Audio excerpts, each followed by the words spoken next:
What's up everybody, I'm Jesse, this is my garage, and today we are going to talk about two kits for the 120K service that we talked about in the last video. If you haven't watched that video, make sure you go back and watch that. That way you'll be caught up to speed on what we're going to talk about today. But we are going to compare the OEM kit that you'll get from either Z1 or Concept Z, what's for the 120K service, and then the kit that we found on Amazon. The difference in cost is between the two kits and any parts that you'll have to order to complete that service. Also, stick around to the end of the video because I've got a few tips to help you out when you're working on your 300ZX to make it a little bit easier, keep you organized, and have a great experience. All right, so what does the kit come with? A complete kit for OEM parts on the 120K service. Well, number one, of course, is gonna be our timing belt.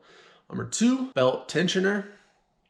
And when we ordered the OEM kit, the belt tensioner is going to have a new pulley, a new bearing on there. So we're not going to have to order a new one. It's going to be a complete new kit. We're going to bolt that on and be good to go. 4 camshaft seals for all of our cams up top.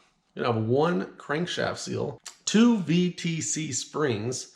And when we change those springs, there's some O-rings that need to go in there. So we're gonna have 2 O-rings for that as well. 1 water pump. And so OEM procedure calls for just gasket maker and no gasket. That's one thing I've seen on the other kits. There's a lot of them aftermarket water pumps and they have a gasket that comes with that water pump. Nissan calls for gasket maker. That's just one little thing. Quick little tip, if you do use gasket maker, make sure to let that set up and dry, especially in this, because if you don't, it will not dry. If you fill up your coolant and try to drive it right after you're done with the service, and you will leak from your water pump, you'll have to tear all this off again. 2, reseal your water pump, or the coolant bypass hose necks as well will be sealed up with gasket maker. So even if you don't use gasket maker on the water pump, you will have to use gasket maker on the coolant neck bypass. Make sure and let that set. When I did mine, I did it for 24 hours. I let it set. I didn't have to use the car. The thermostat, and like I was talking, the coolant bypass necks, we want to replace the 2 hoses that are in there. So there's 2 hoses. The kit that comes from like Z1 will be a silicone hose replacement. And then our crankshaft timing sprocket. So this is the gear that goes on your crankshaft that you'll have to remove it to get to the crankshaft seal. Now, a lot of times they're just on there so tight that you literally have to crack them and break them and have to get them off there. That is the point of the new gear itself. Now, I was lucky when I did this one, it literally just slipped right off. Didn't have to cut it in half, any of that stuff. So you may be able to get away with reusing it, or you may have to break it in half and get a new one. I put the new one on because I had it in the kit, but you might be able to get away with using it if it slides right off and you can slide it back in place. And then of course we got our upper and lower pulleys that the timing belt rides on, bearings, those 2 there. And then the third one is on the tensioner. Like I said, it comes on the tensioner already. So that's what is included in the 120K kit from a place like Z1 or Concept Z. Now let's talk about what is in the Amazon kit that we found on Amazon. What's in that, and then what's missing. So in that kit, we of course are gonna have our belt. We are gonna have the tensioner rollers. Now these are like the bearings, the pulleys. So we're not getting a new tensioner itself. We're just getting a pulley to replace the one that is on the tensioner. So we'll pop that off, put that back on. The upper and the lower pulleys that the belt rides on. 4 of the camshaft seals, 1 crankshaft seal, and 1 water pump manufactured by Aisin. Aisin's a manufacturer of parts. If you watch the last video, they do a lot of stuff for Toyota and Lexus. So that stuff's always good. A lot of people swap a 1JZ in here. So putting Toyota parts in your 300ZX isn't that new. All right, so that water pump from Aisin actually comes with a gasket too. Since that water pump is manufactured with that gasket, and to be used with that gasket, I would recommend just using the gasket that comes with that water pump. The same thing I noticed in the kit from Concept Z. It looks like that one comes, it's I think Concept Z maybe manufactures that water pump, or has a company manufacturer for them. They put their name on it. Don't know who it is, but it looks like there is a paper gasket for that water pump too. since that's how it's manufactured, I would probably just use that gasket and skip the gasket maker on that unless I was using the OEM water pump. All right, so that's great. That's what both the kits come in. There's obviously a few things that are missing. Now let's talk about those. So the Amazon kit is going to have the bearing, the pulley on the tensioner, but not the tensioner itself. So I put tensioner as missing, and we're gonna add that up. A new tensioner is $147. I just pulled all these prices off of Z1. I'm not gonna give any credit for the new bearing that the new roller that the kit comes with, because if we're gonna order the new tensioner, we're just not even gonna use that roller altogether, that pulley altogether. It's just gonna kind of be a bonus spare part that we're probably end up throwing away. All right, so another thing that kit is missing is the VTC springs. We need 2 of them, 1 for each intake gear. They're about $6 a piece, so it's gonna be 12 bucks. Also, to reseal those gears up, to reseal your cam gears up with your new VCT springs, you're gonna need a new O-ring. Now, when I ordered the kit for this car, I got my O-rings and they were the wrong size O-rings.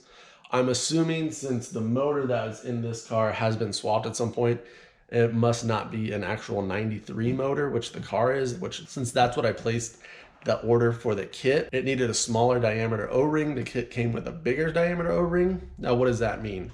Sure, I could have sent the O-rings back out and waited for them to send me the right ones, or maybe they just would have sent me the right ones anyways. But I just went down to O'Reilly's Auto Parts. They had a ton of O-rings.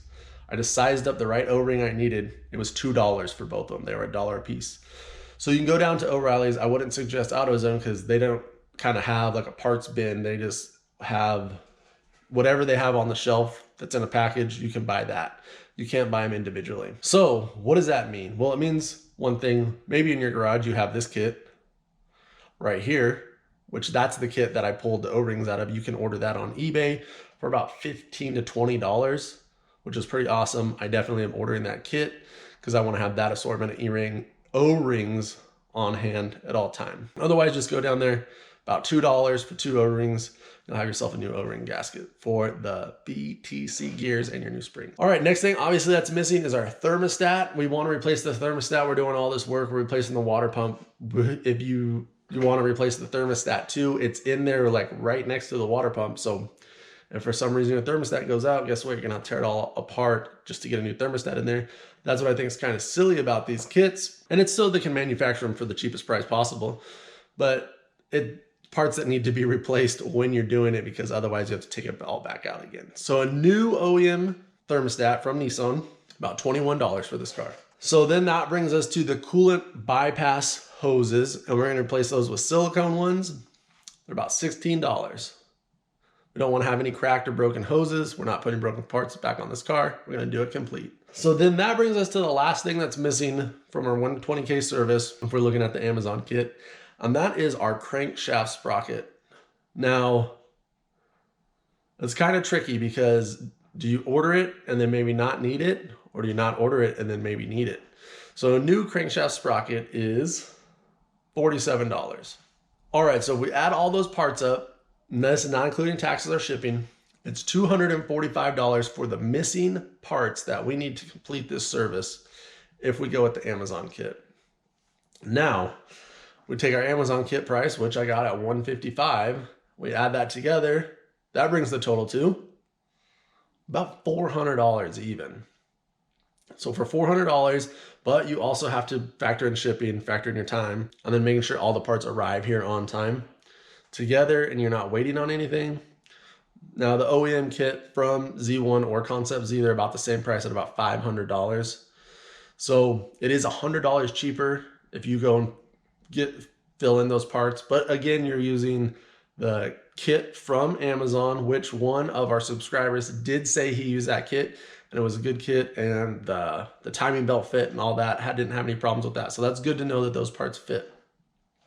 But you won't be using an OEM timing belt, and you'll be using all aftermarket parts basically, except for the ones that we sourced in and ordered, which isn't a big deal. That's what you're gonna do. All right, well that is it for the comparison. It looks like about $400 plus shipping. You don't have to factor in shipping, but Honestly, you'll have to do shipping on the OEM kit anyways too, so it could go hand in hand. One other place that could end up saving you money if you don't need it, but I would always plan that we do need it, is that OEM crankshaft sprocket. I hate to get in there, have to break that one apart and then be out of it. Unless you, I mean, this is maybe it's a project car for you too. It's not your daily. You have something else to drive. And if it sits for a week downtime, it isn't going to be a problem. So ultimately the choice is up to you, whatever kit you want to use, any of these. I just wanted to put this together. I thought it was interesting. I want to go a little bit deeper into pricing and comparing these two kits to just kind of see where it all laid out, you know, what some different options might be for you are. Now, when I pulled all these parts, I did pull all the OEM parts that we had to order in, like the tensioner, the springs, except for those O-ring gaskets. Everything other than that was OEM. Oh, and the silicone hoses for the coolant bypass. Those, of course, were just the Z1 silicone. Everybody's seen that on the 300ZX. It's all kinds of, they have red and blue if you're into that. Other than that, everything else was OEM. Hope you learned something today. I definitely did. I just thought it would be interesting to see what the price everyone wants. So I learned a little something here too. If you have any questions about this or want to go in a little bit deeper on something else, hit me up in the comments. I always like to talk to the subscribers, talk to the viewers. Thank you so much for watching. We can get into a different subject or maybe look at some different parts and kind of do a comparison. A couple little quick tips since we're kind of talking about working on under the hood on this car and any timing belt and all that stuff. Just anything. I know it can look kind of intimidating under here. You're like, oh, it's packed in so tight. But just so you know, like when we do this service, all this stuff right here is getting removed. It actually opens up a ton of area. The radiator shroud, the fan blades, we're going to take the radiator out. You get, this are where your coolant bypass hoses will actually connect to inside of there. So as you can see, you don't want to have to be replacing stuff if you didn't do it the first time. The thermostat's down in there too. Then your water pump is down back over there. So a lot of parts that you want to replace because you don't want to have to go back there and do it a second time. And the same with that gasket maker. If you use that gasket maker, make sure to let it set. It calls for 24 hours. If you can give it that, give it that. Just let it set for as long as you possibly can because well, up to 24 hours, because you don't want it to not dry and leak out and seep out, because inside there, you can see if you put it all back together and it leaks, you're going to have to tear it all back to part to put it back together. So enough of that. Just real quick on this. I mean, we'll move this wiring harness out of the way. We'll pull all this out. We'll disconnect our hoses. Then we can get to our belts. Like I said, our clutch fan, we'll move that out of the way. And then that actually opens that up a lot. It's, of course, we're gonna take our intake tubes out. You'll gain a lot of room instantly in that engine bay, and it's really not so bad to work on once we get into that. But we do have to get some of that stuff out of the way, but just don't be too scared. I always hear people are like, this car is so terrible to work on. There's no room in the engine bay, and it's just not that bad. It's I feel like the 350Z is a little bit tighter. All right, definitely another quick tip for when you're pulling, if you're gonna work on your timing belt or anything, whatever you're gonna work on, especially if you haven't done it before. Let's be honest, like all these bolts can be like different sizes, pulling them out, and they need to go back in the same deal. This guy right here, this is just like a muffin tray. I'll start putting here. Like let's just take, for example, we're gonna start taking out the radiator. So we'll pull out some bolts there. I'll take those bolts, throw them right there. And if you really want to get with it, got a little notepad and thing, which could be like a radiator bracket, and then just put that in there. And then the next one, radiator fan shroud and clutch fan bolts. And then you'll have it all laid out. So when you go back to put it together, and as you can see, I just work my way down. So for whatever I'm on, so then I would just, that would be the first thing that had to go back. And you'd work your way back. And it's a really nice, quick, easy way to keep yourself organized with all your bolts instead of, you don't want to do something like this.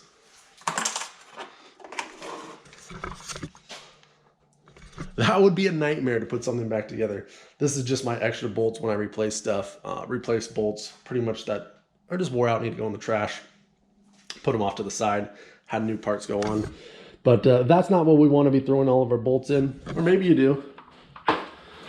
Whatever you want. That's just like a quick little tip that I use. The muffin tray is awesome. Post-it notes are pretty sick with a little pin. Another thing, especially this one's going to be like, if it might be like a little bit more long-term. If I take parts off of a car for like a part out and I'm kind of putting stuff away, like we can see right here. Oh, here we go. This is perfect. This is for the Z32 center console radiator. Z32 center console radio. So like I said, I pulled my, if you guys have watched some other videos of driving around, you see my center console is missing the trim part, which it's up there. And I've been meaning to just clean that whole area before I put it back together. But since I knew it was going to be a little bit of time, I put like these Ziploc bags, labeled the nuts and bolts on there, zipped it up, Sharpie, boom, radio bolts. Set it aside so when I go back to do that job, pull those right out. I'll know exactly where they go. Have all my bolts together. So those are just a couple of tips.